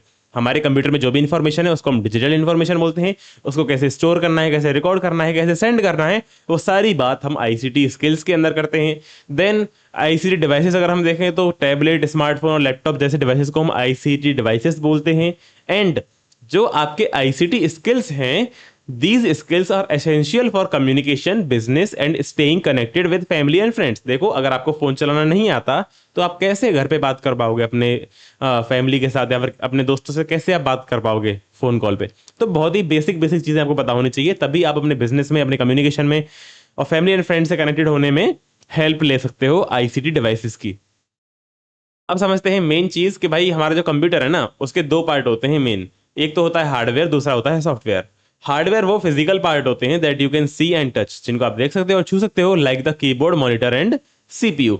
वहीं सॉफ्टवेयर देखें तो सॉफ्टवेयर वो प्रोग्राम या फिर डेटा होता है that make the hardware work, जिसकी वजह से हार्डवेयर काम करता है। भाई हमें मेनली अपने कंप्यूटर के अंदर क्या करना है? वीडियो चलानी है, फोटोज देखने हैं, वेबसाइट्स को ब्राउज करना है, इंटरनेट चलाना है, वो सारी चीजें यूजिंग हार्डवेयर ही हम कर रहे हैं। लेकिन हार्डवेयर का यूज हम इसीलिए कर रहे हैं क्योंकि हमको सॉफ्टवेयर पे काम करना है। वही तो होता है ना। So hardware are the programs that make the so software are the programs that make the hardware work. Then जो मोस्ट इंपॉर्टेंट सॉफ्टवेयर है हमारा वो है ऑपरेटिंग सिस्टम, यानी कि जैसे आपका माइक्रोसॉफ्ट विंडोज हो गया, मैक ओएस हो गया, उबुंटू या फिर एंड्रॉइड। क्या होता है आपका ऑपरेटिंग सिस्टम? देखो, आप जैसे ही लैपटॉप को ओपन करते हैं, फिर मोबाइल फोन को ओपन करते हो, सबसे पहले ऑपरेटिंग सिस्टम चालू होता है, क्योंकि उसी की वजह से आप सारे काम उसमें कर पा रहे हो। वही आपका मेन सॉफ्टवेयर है। जैसे आपका एंड्रॉयड है, वो है तो एक सॉफ्टवेयर ही, लेकिन वो उस पर्टिकुलर डिवाइस को ऑपरेट करने में आपको हेल्प कर रहा है, इसलिए उसको ऑपरेटिंग सिस्टम बोलते हैं। अगर आपको ऑपरेटिंग सिस्टम की डेफिनेशन पूछी जाए तो आप कह सकते हो it is an interface between user and computer. तो यूजर और कंप्यूटर के बीच का जो इंटरफेस है, जिसकी वजह से यूजर कंप्यूटर से इंटरेक्ट कर पा रहा है, उसको हम ऑपरेटिंग सिस्टम बोलते हैं। जैसे कि Microsoft Windows, Mac OS, iOS, Ubuntu, Android. ठीक है, समझ में आ गया? तो जैसे ही हम कंप्यूटर को स्टार्ट करते हैं पावर बटन दबा के सीपीयू में, तो it will automatically run a program called BIOS. BIOS का मतलब होता है basic input output system. To perform a self test and load the OS. देखो जैसे हम कंप्यूटर को ओपन करेंगे सबसे पहले BIOS रन होता है, जिसमें कि वो बेसिक इनपुट आउटपुट सिस्टम को चेक करता है कि कंप्यूटर ठीक से काम कर रहा है कि नहीं कर रहा है। देन सबसे पहले जो प्रोग्राम रन होगा उसको हम बोलेंगे ऑपरेटिंग सिस्टम। ठीक है, तो अगर आपसे पूछा जाएगा ऑपरेटिंग सिस्टम से भी पहले कुछ चीज चलती है क्या, कि जी हाँ, BIOS is the first thing to run on the computer. तो अगर आपको कंप्यूटर को सिक्योर रखना है, you must use login ID and password. बहुत ही बेसिक चीज है, आपको आईडी पासवर्ड लगाना पड़ता है लैपटॉप कंप्यूटर में, ताकि आपका कंप्यूटर जो है वो सिक्योर रहे। लॉग आउट और शटडाउन आप हमेशा करें, जिससे कि आपका जो काम है उसको कोई अनऑथराइज्ड पर्सन एक्सेस ना कर पाए। कीबोर्ड देखते हैं। कीबोर्ड एक इनपुट डिवाइस होता है जिससे कि आप टेक्स्ट, नंबर्स, कमांड को टाइप कर सकते हो। और जो कीबोर्ड के अंदर जो कीज होती हैं उनको आपने कुछ कैटेगरीज में डिवाइड किया हुआ है, जैसे कि function keys, punctuation keys, command keys, control keys, navigation keys and window की। देखो फंक्शन की होती है F1 से F12 तक, जिसमें हर एक की का अपना अपना कोई ना कोई फंक्शन होता है। देन पंक्चुएशन कीज आपके पास होती हैं, जैसे कि सेमीकोलन हो गया, कॉलन हो गया, कॉमा हो गया, फुल स्टॉप हो गया, ये सारे आपके पंक्चुएशन मार्क्स हैं, उनके लिए हम पंक्चुएशन कीज को यूज करते हैं। देन कमांड कीज होती हैं आपकी डिलीट, बैक स्पेस, ये आपकी कमांड की हो गई। देन कंट्रोल कीज आपकी क्या करती हैं, स्पेशल फंक्शंस को करती हैं, जैसे कि कंट्रोल शिफ्ट ऑल्ट, है ना। तो इनकी हेल्प से कुछ ना कुछ फंक्शन करते हैं। जैसे हम अगर बात करें कंट्रोल+A, तो इससे सारे ऑब्जेक्ट सेलेक्ट हो जाते हैं, सेलेक्ट ऑल के लिए यूज होती है। कंट्रोल+P अगर हम करेंगे तो वो प्रिंट कर देता है। देन कंट्रोल+C करेंगे तो वो कॉपी कर देता है। तो ये सारी हमारी कंट्रोल कीज होती हैं। ठीक है, उसी तरह शिफ्ट भी है और ऑल्ट भी है। जैसे आपने बहुत ही, ये तो फेमस चीज है, Alt+F4 से आप किसी भी प्रोग्राम को शट डाउन कर सकते हो। ठीक है, चलिए आगे बात करते हैं नेविगेशन कीज की, तो जिसके अंदर एरो, होम एंड ये सारी कीज आती हैं। इनसे क्या है कि आप किसी भी डॉक्यूमेंट के अंदर इधर उधर मूव कर सकते हो। होम पे जाओगे तो आप डॉक्यूमेंट के टॉप पे पहुंच जाओगे। ठीक है, विंडो की क्या होती है, इससे आपका सीधा स्टार्ट मेन्यू ओपन होता है। जैसे मैंने भी अपने कीबोर्ड में विंडो की दबाई, आपका स्टार्ट मेन्यू ओपन हो गया। चलिए आगे बढ़ते हैं, एक मिनट। अब देखते हैं माउस का क्या काम है। माउस देखो एक छोटा सा डिवाइस है जिसकी हेल्प से हम किसी भी ऑब्जेक्ट को मूव, सेलेक्ट, ओपन कर सकते हो हमारी स्क्रीन के ऊपर। इस तरह से वो दिखाई देता है, लेफ्ट क्लिक, राइट क्लिक और एक व्हील इसके अंदर होता है। देन माउस के अंदर कुछ फंक्शन है, जैसे कि रोल ओवर यानी कि हवर करना। इसका काम होता है जैसे ही आप अपने माउस के पॉइंटर को किसी भी ऑब्जेक्ट के ऊपर, किसी भी फाइल के ऊपर लेके आओगे, तो उसकी आपको डिटेल्स दिखाई देंगी। जैसे मैं यहाँ पे आया और मैं इसके ऊपर इस पॉइंटर को लेके आया, तो आपको थोड़ी सी डिटेल्स उस फाइल की दिख गई। इस तरह से आप किसी भी फाइल या फिर किसी भी ऑब्जेक्ट के ऊपर माउस को प्लेस करोगे तो उसकी डिटेल्स आपको दिखाई देंगी। पॉइंट एंड क्लिक यानी किसी भी आइटम को अगर आपको सेलेक्ट करना है तो भी आप माउस का यूज करते हो। ड्रैग एंड ड्रॉप यानी कि एक किसी भी ऑब्जेक्ट को एक जगह से उठा के दूसरी जगह पे रखना है तो आप माउस का यूज करोगे। डबल क्लिक करके किसी भी फाइल को आप फटाफट से ओपन कर सकते हो। माउस के लेफ्ट बटन पे आपको डबल क्लिक करना होता है। ठीक है, चलिए नेक्स्ट बात करते हैं फाइल ऑपरेशंस के बारे में। फाइल ऑपरेशन यानी कि जो भी हमारे कंप्यूटर के अंदर फाइल फोल्डर्स हैं उन पे हम क्या क्या काम कर सकते हैं। तो हमारा जो कंप्यूटर है उसके अंदर इंफॉर्मेशन जो सेव होती है वो है स्टोर्ड इन इलेक्ट्रॉनिक फाइल्स की फॉर्म में वो सेव होती है, which are organised in folders. कुछ इस तरह से काम करता है कि मेरे पास एक फोल्डर है, उसके अंदर कुछ फाइल्स हैं और कुछ फोल्डर्स भी हैं जिनके अंदर भी कुछ फाइल्स, और फोल्डर्स भी हैं जिनके अंदर फिर अगेन कुछ फाइल्स हैं। इस तरह से हमारा कंप्यूटर में काम होता है कि हमने एक फोल्डर बनाया, उसके अंदर कुछ फोल्डर्स भी बनाए, देन उनके अंदर फाइल्स रखी और कुछ फोल्डर बनाए। इस तरह से हम काम करते हैं। Each file has a name and a file extension. हर एक फाइल का नाम और उसकी एक्सटेंशन होती है। जैसे कि मैं बात करूं कोई भी इमेज है तो इमेज का नाम मैंने रखा माई फोटो, ये उसका नेम हो गया। देन लगाऊंगा डॉट, देन उसकी एक्सटेंशन जैसे कि जेपीजी हो गई या फिर डॉट पीएनजी। इस तरह से हम एक्सटेंशन का यूज करते हैं। एक्सटेंशन का मतलब होता है वो नाम जिससे हम किसी भी फाइल का टाइप पहचान सकते हैं। नाम के बाद डॉट के बाद एक्सटेंशन लगती है, इससे हम फाइल का टाइप पहचान लेते हैं। ठीक है, जैसे अगर MP3 लिखा हुआ होगा तो मैं पहचान लूंगा कि ये कोई ऑडियो की फाइल है। MP4 लिखा होगा तो मैं पहचान लूंगा कि ये वीडियो की फाइल है। PNG या फिर JPG या फिर JPEG लिखा होगा तो मैं पहचान लूंगा वो एक इमेज फाइल है। ठीक है, so that identifies the type. Keyboard shortcuts are used for common file operation, जैसे कि कॉपी, पेस्ट, कट और सेव। कॉपी के लिए Ctrl+C यूज करते हैं, पेस्ट के लिए Ctrl+V, कट के लिए Ctrl+X एंड सेव के लिए Ctrl+S। अब बात करते हैं कंप्यूटर केयर एंड मेंटेनेंस के बारे में। सो मेंटेनेंस का मतलब है कि हमें अपने कंप्यूटर को संभाल के रखना है, इसको खराब नहीं होने देना है। तो क्या करेंगे, आपके पास एक मेंटेनेंस शेड्यूल होना चाहिए कि भाई आप टाइम से टाइम अपने कीबोर्ड को, अपने माउस को, अपने स्क्रीन को साफ करें। तो task like cleaning your keyboard weekly, backing up data to an external drive and running a full system virus scan monthly. मतलब कोई आप अलग से एक पेन ड्राइव या फिर कोई भी ड्राइव ले लें जिसके अंदर आप अपना डेटा स्टोर कर सकें एज अ बैकअप। तो पहला बात करते हैं क्लीनिंग के बारे में। तो आप एक सॉफ्ट ब्रश का यूज करें to clean the keyboard and a soft cloth to wipe the screen. अच्छे से ब्रश, मतलब बहुत ही सॉफ्ट ब्रश से आप कीबोर्ड को साफ करें और एक सॉफ्ट कपड़े से स्क्रीन को साफ करें। मुझे नहीं लगता कि हिंदी में ट्रांसलेट करने की जरूरत पड़ेगी, मैं फटाफट पढ़ देता हूं केवल इसको। Avoid eating over the keyboard as crumbs can cause damage. Then food and drinks की बात करें तो आपको कोई भी फूड या फिर ड्रिंक नहीं खाना है near your computer, as a liquid spill can damage the device beyond repair, यानी कि रिपेयर भी नहीं हो पाएगा, दिक्कत हो जाएगी। हैंडलिंग, यानी कि आपको कैसे डिवाइस को हैंडल करना है। Handle devices carefully and use a protective case to prevent damage from drops and bangs. तो आप एक प्रोटेक्टिव केस ले सकते हो, मेरे पास रखा था, अभी उठा के तो लेके नहीं आऊंगा। मतलब एक छोटा सा बैग भी आता है जिसके अंदर आप अपना लैपटॉप स्टोर कर सकते हो, ताकि कहीं गिर जाए तो आप उसको बचा सको, नुकसान नहीं होगा। ओवर हीटिंग, तो आपको कंप्यूटर को कूल होने देना है ताकि इंटरनल डैमेज ना हो। आप चेक करते हैं कि जो सीपीयू का फैन है वो काम कर रहा है कि नहीं कर रहा है। And avoid using a laptop in a way that blocks it's fan. जैसे कुछ लोग क्या करते हैं, जैसे आपके लैपटॉप के फैंस बिल्कुल इस तरह से डिजाइन होते हैं कि अगर आप टेबल पे रख के काम करोगे तो काम करेगा ठीक से, लेकिन अगर आपने बेड बिस्तर इन सब पे रख दिया तो जो फैंस हैं वो ब्लॉक हो जाते हैं। तो इस तरह से आपको लैपटॉप को यूज नहीं करना होता है। यानी कि आप बिस्तर वगैरह पे लैपटॉप को ना रखें, टेबल पे ही काम करें।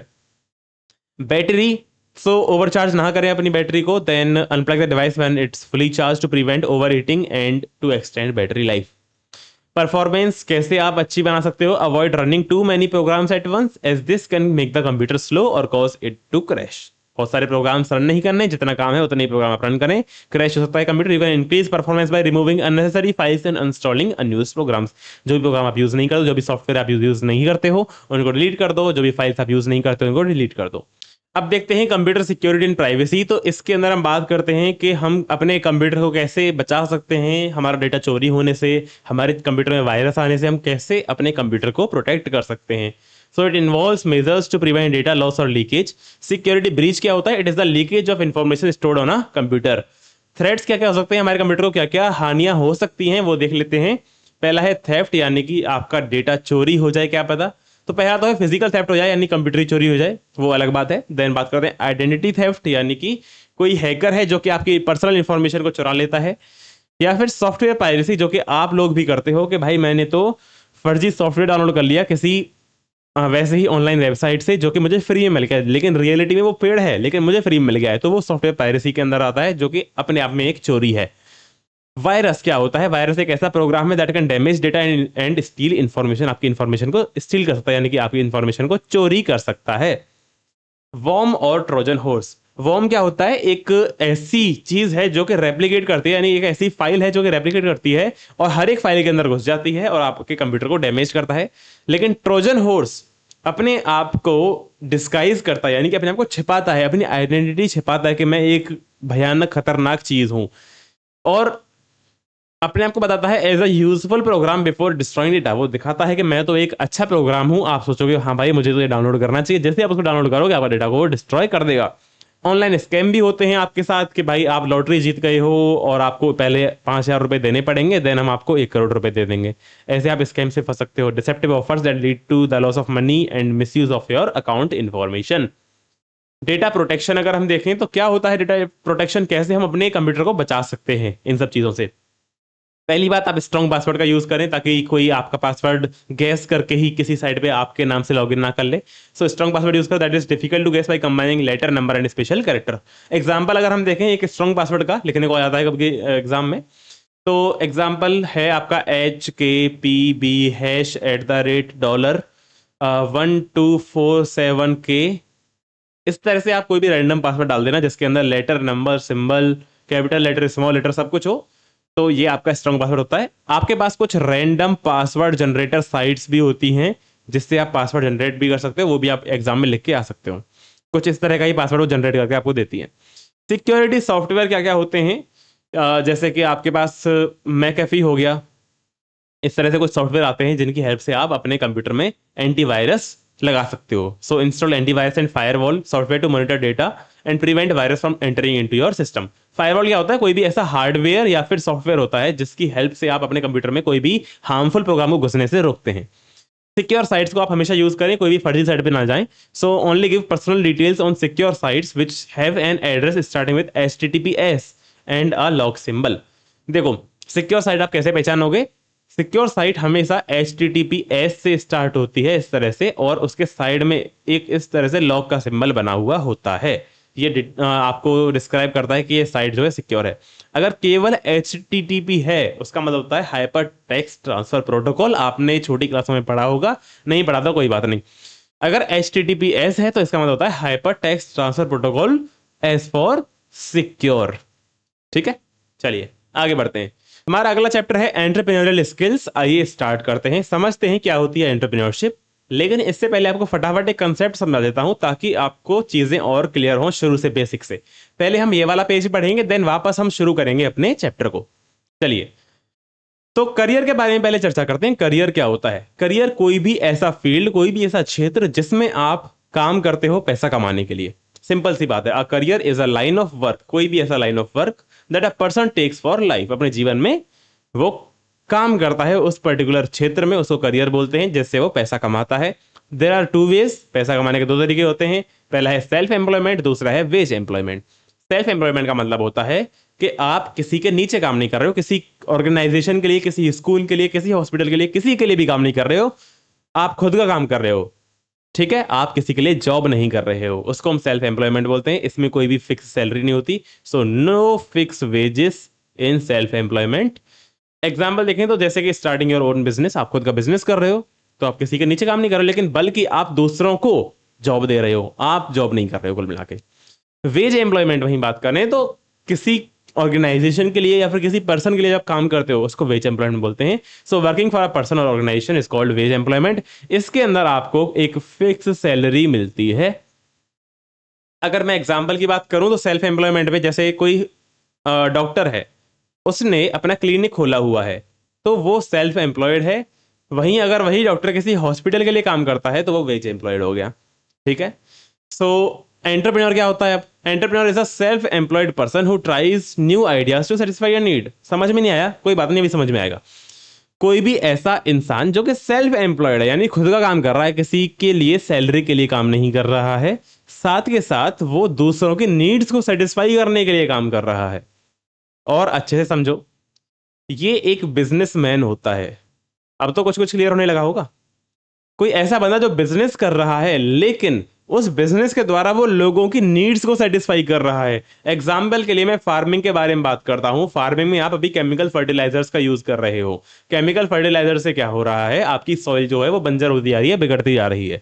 तो कोई ऐसा इंसान निकल के आए, कोई ऐसा वो फर्टिलाइजर बना दे जिससे कि सॉइल अनफर्टाइल ना होके मोर फर्टाइल हो जाए, तो उसने सोसाइटी के लिए कुछ हेल्प की, किसानों की हेल्प होगी, क्योंकि जमीन भी खराब नहीं हो रही और फसल भी अच्छी हो रही है। और जिसने इस चीज को बनाया, जिस इंसान ने, वो एंटरप्रेन्योर है, क्योंकि उसका बिजनेस अच्छा चलेगा, वो प्रोडक्ट बनाएगा, बेचेगा, किसान खरीदेगा, बिजनेसमैन भी खुश और किसान भी खुश। ठीक है, तो एंटरप्रेन्योर एक ऐसा सेल्फ एम्प्लॉयड पर्सन है who tries new ideas to satisfy a need, और पैसे भी कमाता है साथ में। अब शुरू करते हैं चैप्टर को शुरुआत से। एंटरप्रेन्योरशिप क्या होता है? Type of self employment where a person runs a business to satisfy needs of people and works to make it better for a profit. हमेशा काम करता है कि बेटर हो जाए और अच्छा हो जाए, ताकि और प्रॉफिट कमाया जाए और सोसाइटी की हेल्प की जाए। एंटरप्रेन्योर की एक और definition, a self employed person who takes risk and tries new ideas to improve their business. Functions क्या क्या होते हैं एंटरप्रेन्योर के? पहला है making decision, for daily decisions लेते हैं बहुत सारी चीजों पे, कितना प्रोडक्शन करना है, क्या बेचना है, किसको बेचना है, कहाँ बेचना है। So daily decisions on what to produce, how much to sell and where to sell it. दूसरा है मैनेजिंग द बिजनेस, यानी कि उनको अपना बिजनेस का फ्यूचर प्लान करना होता है। Arrange for raw materials, hire people, लोगों को हायर करना होता है अपनी कंपनी के अंदर। And check if the plan is being followed, plan check करना होता है जो काम मैंने डिसाइड किया था वो काम हो रहा है कि नहीं हो रहा है ठीक से।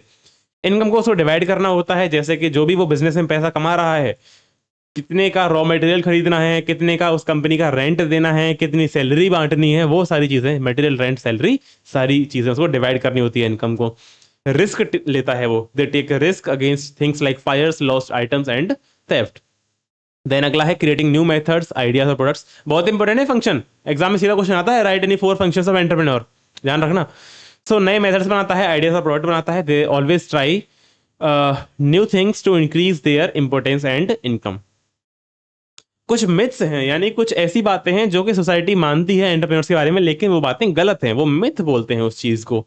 मिथ क्या होता है? It is a false belief और ओपिनियन अबाउट समथिंग, कोई भी ऐसी बात जो कि लोगों ने गलत बिठा रखी है अपने दिमाग में। कुछ कॉमन मिथ्स देखते हैं एंटरप्रेन्योरशिप के बारे में। पहला है every business idea needs to be unique, मतलब आपको कोई बिजनेस करना है तो वो यूनिक होना चाहिए। ऐसा कुछ नहीं है, आप चाहें तो कोई पुराने आइडिया पे भी काम कर सकते हो, जो चीज पहले से ही मार्केट में चल रही है आप उसको थोड़ा सा और बेटर बना दो, उसी पे काम कर लो। An entrepreneur can take an existing idea and do something different with it. अगला है a person needs a lot of money to start a business, नहीं ऐसा कुछ नहीं है, आप कम पैसे से भी स्टार्ट कर सकते हो। Every business doesn't need a lot of money to start, you can begin with what you have and grow your business over time, जो भी आपके पास है उससे स्टार्ट करो, फिर टाइम के साथ अपना बिजनेस ग्रो कर लो। अगला है only a person with big business is an entrepreneur, मतलब जिसके पास बहुत बड़ा बिजनेस है उसी को हम एंटरप्रेन्योर बोलेंगे, ऐसा कुछ नहीं है, छोटे बिजनेस वालों को भी हम एंटरप्रेन्योर बोल सकते हैं if they are contributing towards the society. Any person earning a business to fulfil a customer need, जो भी कस्टमर की नीड को पूरा कर रहा है वो एंटरप्रेन्योर है, regardless of the business size. अगला है entrepreneurs are born not made, यानी कि वो तो भाई जन्म से ही एंटरप्रेन्योर होता है, अब मैं तो बन ही नहीं पाऊंगा, मैं तो बिजनेस कर ही नहीं पाऊंगा, मेरे तो बस की नहीं है, ऐसा कुछ नहीं होता। An entrepreneur is a person who does whatever it takes to make a business successful, यानी कि पूरी मेहनत लगा देता है वो बिजनेस को सक्सेसफुल बनाने में। It starts with the way of thinking and believing that anything is possible, आपको बस बिलीव करना होता है अपने ऊपर कि कुछ भी पॉसिबल है, मैं कुछ भी कर सकता हूँ जीवन के अंदर।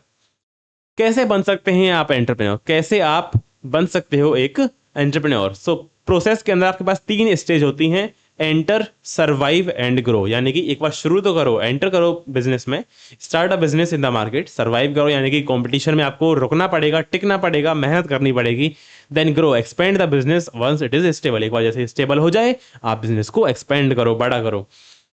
So, an entrepreneur can have a significant positive impact on society by creating jobs, sharing wealth, and lowering the price of products through competition. तो एंटरप्रेन्योर का सोसाइटी पे क्या इम्पैक्ट पड़ेगा? जॉब्स क्रिएट करेगा, जो भी पैसा है उसको शेयर करेगा लोगों में, एंड जो भी जैसे कोई प्रोडक्ट पहले से ही है चल रहा है, वो दूसरा प्रोडक्ट एंटरप्रेन्योर ने बनाया, किसी और बंदे ने बनाया, तो जब कंपटीशन बढ़ेगा तो कस्टमर को फायदा होगा क्योंकि प्राइस कम हो जाएगा और क्वालिटी बेटर हो जाएगी। They also use local materials and help society by engaging in activities that benefit the community. जैसे मान लो आपके यहाँ पे कोई कंपनी खुल गई, अब उस कंपनी को रॉ मटेरियल लेना पड़ेगा, तो अगर आपके गांव में आपके शहर में वो रॉ मटेरियल अवेलेबल है तो वो आपसे खरीदेगा, तो उसमें आपका भी फायदा है। सो लोकल मटेरियल वो खरीदते हैं ताकि सोसाइटी की हेल्प होती है, और ऐसी एक्टिविटीज करते हैं जिससे कि कम्युनिटी को फायदा हो, लाइक सेविंग द एनवायरमेंट और giving money to build schools and hospital. लोग डोनेशंस भी करते हैं भाई कि स्कूल बनवा दो, गाँव में हॉस्पिटल बनवा दो। तो इस तरह से आप एंटरप्रेन्योरशिप के बारे में कुछ कुछ चीज सीख गए होंगे। आइए आगे बढ़ते हैं अगले चैप्टर पे, ठीक है? तो अब आता है हमारा आखिरी चैप्टर, ग्रीन स्किल। तो इसके अंदर हम एनवायरनमेंट के बारे में पढ़ेंगे, सस्टेनेबल डेवलपमेंट के बारे में पढ़ेंगे, ये सारी चीजें हम इसके अंदर पढ़ने वाले हैं। स्टार्ट करते हैं। देखो एनवायरनमेंट में क्या होता है, तो एनवायरनमेंट अफेक्ट्स अवर लाइफ्स। देखो जो भी हमारा एनवायरनमेंट है, जो भी हमारे आसपास की चीजें हैं वो हमारी लाइफ को अफेक्ट करती हैं, और जो हमारी एक्टिविटीज है, और activities in turn affect the environment, जो भी हम काम कर रहे हैं उनसे एनवायरनमेंट पे भी इंपैक्ट पड़ता है। So with economic development environmental pollution has increase, जैसे ही हम हमारी इकोनॉमी बड़ी हो रही है, डेवलपमेंट हो रहा है, साथ ही साथ हमारा पॉल्यूशन भी इंक्रीज हो रहा है। So we need to use resources sustainably so that future generations can also enjoy a healthy environment. तो हमें रिसोर्सेज को ठीक से सस्टेनेबल रूप से यूज करना चाहिए ताकि जो फ्यूचर जनरेशंस आए वो भी एक हेल्दी एनवायरनमेंट को एंजॉय कर पाए। ओके, तो क्या होता है सस्टेनेबिलिटी, क्या होता है सस्टेनेबल डेवलपमेंट, आइए समझते हैं। डेफिनेशन देख लेते हैं सस्टेनेबल डेवलपमेंट की। तो सस्टेनेबल डेवलपमेंट एक ऐसा डेवलपमेंट है that meets the needs of the present without compromising the ability of future generations to meet their own needs. आया समझ में? नहीं आया? देखो एक ऐसा डेवलपमेंट जो कि हमारी प्रेजेंट की नीड्स को भी कंप्लीट कर रहा है, यानी कि हम फिलहाल डेवलप तो करेंगे ही करेंगे, लेकिन हम फ्यूचर जनरेशंस की हेल्थ के साथ कंप्रोमाइज नहीं करेंगे, उनके फ्यूचर जनरेशन को जो हमें एनवायरनमेंट बना के देना है उसके साथ हम कंप्रोमाइज नहीं करेंगे, ठीक है? ताकि वो भी अपनी नीड्स के साथ काम कर पाए। जो की प्रिंसिपल है सस्टेनेबल डेवलपमेंट का वो क्या है? It ensures a balance between economic growth, environmental care and social wellbeing. ठीक है, तो इकोनॉमिक ग्रोथ, एनवायरमेंटर केयर और सोशल वेलबींग के साथ एक बैलेंस बनाता है। Since most natural resources are scarce, यानी कि बहुत सारे नेचुरल रिसोर्सेज हैं जो कि खत्म होने की कगार पे हैं, therefore their careful use is essential, तो उनका ठीक तरह से प्रयोग करना बहुत जरूरी हो जाता है। Sustainable development can be achieved if each person practices a sustainable development, sustainable life style. तो हर एक इंसान अगर ठीक से अच्छे से जीवन जीता है, सस्टेनेबल लाइफ स्टाइल जीता है, तो हम सस्टेनेबल डेवलपमेंट को अचीव कर सकते हैं। अब देखते हैं प्रॉब्लम्स जो कि सस्टेनेबल डेवलपमेंट से संबंधित हैं। तो 3 मेजर प्रॉब्लम की हम बात करेंगे, food, water and soil. Food को देखते हैं। देखो, फूड में हम क्या बात करेंगे, जो हमारी सॉइल थी जो कि पहले अच्छी खासी फर्टाइल होती थी, अब वो कम होती जा रही है। क्यों होती जा रही है? क्योंकि देखो, एक तो जमीन ही नहीं बची है। क्यों? क्योंकि जो खेत होते थे पहले, धीरे धीरे इंडस्ट्रियलाइजेशन की वजह से वहां पे फैक्ट्रीज, कंपनीज बनती जा रही हैं, तो लैंड का एरिया ही कम होता जा रहा है। जो लैंड बची खेती करने के लिए, वहां पे भी हम केमिकल फर्टिलाइजर्स का यूज कर रहे हैं, जिससे कि उसकी फर्टिलिटी कम हो रही है, सॉइल की क्वालिटी डिग्रेड हो रही है। So rich fertiliser is becoming scarcer and soil quality is being depleted by chemical fertilisers. Water की बात करते हैं तो we are polluting fresh water sources with garbage and waste. तो हम कूड़ा, वेस्ट सब कुछ पानी में फेंक देते हैं, leading to a potential scarcity of clean water. तो हो सकता है कि धीरे धीरे जो क्लीन वाटर है उसकी कमी ही हो जाए हमारे लिए। फ्यूल की बात करें तो हम पेड़ों को काट रहे हैं फ्यूल के लिए, and construction is affecting the climate and causing extreme weather condition. तो भाई पेड़ काट के हम फ्यूल बना रहे हैं, और साथ ही साथ जो कंस्ट्रक्शन चलता है उससे क्लाइमेट पे इम्पैक्ट पड़ रहा है, जिसकी वजह से एक्सट्रीम वेदर कंडीशन, जैसे बहुत ज्यादा सर्दी पड़ना, बहुत ज्यादा बारिश होना, बहुत ज्यादा गर्मी होना, ये सारी सिचुएशन हमारे पास आ रही हैं। नेक्स्ट बात करते हैं सस्टेनेबल डेवलपमेंट गोल्स के बारे में, यानी कि एसडीजीज। सस्टेनेबल डेवलपमेंट गोल्स बनाए गए थे यूनाइटेड नेशंस के द्वारा 2015 में, जिससे कि वो करना चाहते थे एंड पॉवर्टी को एंड करना चाहते थे, प्लेनेट यानी अर्थ को प्रोटेक्ट करना चाहते थे, और सभी के लिए प्रोस्पेरिटी इंश्योर करना चाहते थे। So SDG are a universal call to action launched by UN in 2015। चलिए, 17 गोल हैं हमारे पास जो कि एम करते हैं to address important issues like poverty, gender equality, water use, energy, climate change and biodiversity. तो बहुत सारे गोल्स इसके अंदर आते हैं जो कि यूनाइटेड नेशन के द्वारा लिए गए थे। हमारा क्या रोल है भाई सस्टेनेबल डेवलपमेंट के अंदर? तो हमारा रोल क्यों नहीं है भाई? सस्टेनेबल डेवलपमेंट के अंदर एक एक सिटीजन को जिम्मेदारी लेनी पड़ेगी, तभी आप कर पाओगे। ऐसा थोड़ी है केवल एक ही बंदा सारा काम कर दे, सभी को जिम्मेदारी लेनी पड़ेगी। So it can only happen if each of us becomes a responsible environmental citizen. We must work to protect our air, water and land from pollution. तो हमें अपनी एयर, वाटर और लैंड को पॉल्यूशन से प्रोटेक्ट करना है। कैसे करेंगे? ठीक है, कैसे करेंगे वो सारी चीजें आपको पहले से पता है। ठीक है, आप एग्जाम में क्वेश्चन आता है तो आराम से लिख के आ सकते हो कि भाई केमिकल फर्टिलाइजर का यूज मत करो, नेचुरल फर्टिलाइजर यूज करो। आपने कंपोस्टिंग वगैरह, बायो कंपोस्टिंग, ये सब भी कभी पढ़ा होगा बायोलॉजी वगैरह में, वो सब आप लिख सकते हो, मुझे पता है। ठीक है, और कोई खतरनाक पेपर नहीं आता है। ठीक है, तो एक और पॉइंट डिस्कस करते हैं यहाँ पे, क्वालिटी एजुकेशन। ठीक है, क्या होती है एजुकेशन? एजुकेशन मतलब शिक्षा। So education is a key factor for sustainable development. It helps और us become aware of our role as responsible citizens. तो ये हमें हेल्प करता है अपने आप को समझना कि भाई हम भी एक रेस्पॉन्सिबल सिटीजन हैं, क्योंकि अगर एजुकेशन ना हो तो बंदा इतनी चीज़ों के बारे में जानकारी ना ले पाए। अगर आप ये ना पढ़ रहे हो सस्टेनेबल डेवलपमेंट, तो आपको क्या पता है क्या पॉल्यूशन हो रहा है, क्या गर्मी हो रही है, क्या सर्दी हो रही है। We should use our local educational facilities, help friends study and prevent them from dropping out of school. अगर आपका कोई दोस्त स्कूल छोड़ना चाह रहा है, उसको बोलो कि नहीं भाई, पढ़ाई आपको पूरी करना चाहिए। पढ़ाई केवल आपको मार्क्स नहीं देती, आपको बहुत कुछ सिखा के जाती है। ठीक है, देन क्लीन वाटर की बात करें एंड सैनिटेशन की, तो हमें प्रमोट करना चाहिए awareness and take steps to keep water sources clean. चलिए, और भी क्या क्या रोल है हमारे सस्टेनेबल डेवलपमेंट के अंदर? अफोर्डेबल क्लीन एनर्जी की हम बात करें, using solar power and biogas is an eco friendly alternative to non renewable fuels like coal. अगर आपको कोल को यूज नहीं करना है तो आप बायोगैस का यूज करें, सोलर पैनल्स का यूज करें। ठीक है, रेस्पॉन्सिबल कंज्यूमर बने, यानी कि जो 3R हैं आपके, रीयूज, रिड्यूस, रिसाइकल, उनका यूज करें, मतलब उसको इम्प्लीमेंट करें। और जो मटेरियल है पेपर, ग्लास और प्लास्टिक है, उनको आप रीयूज कर सकते हो। We should also buy and eat seasonal fruits from local growers and repair leaky taps. ठीक है, लीकी टैप्स को क्यों रिपेयर करना है? ताकि पानी वेस्ट ना हो। साथ के साथ आपको सीजनल फ्रूट्स खाने चाहिए हेल्दी रहने के लिए।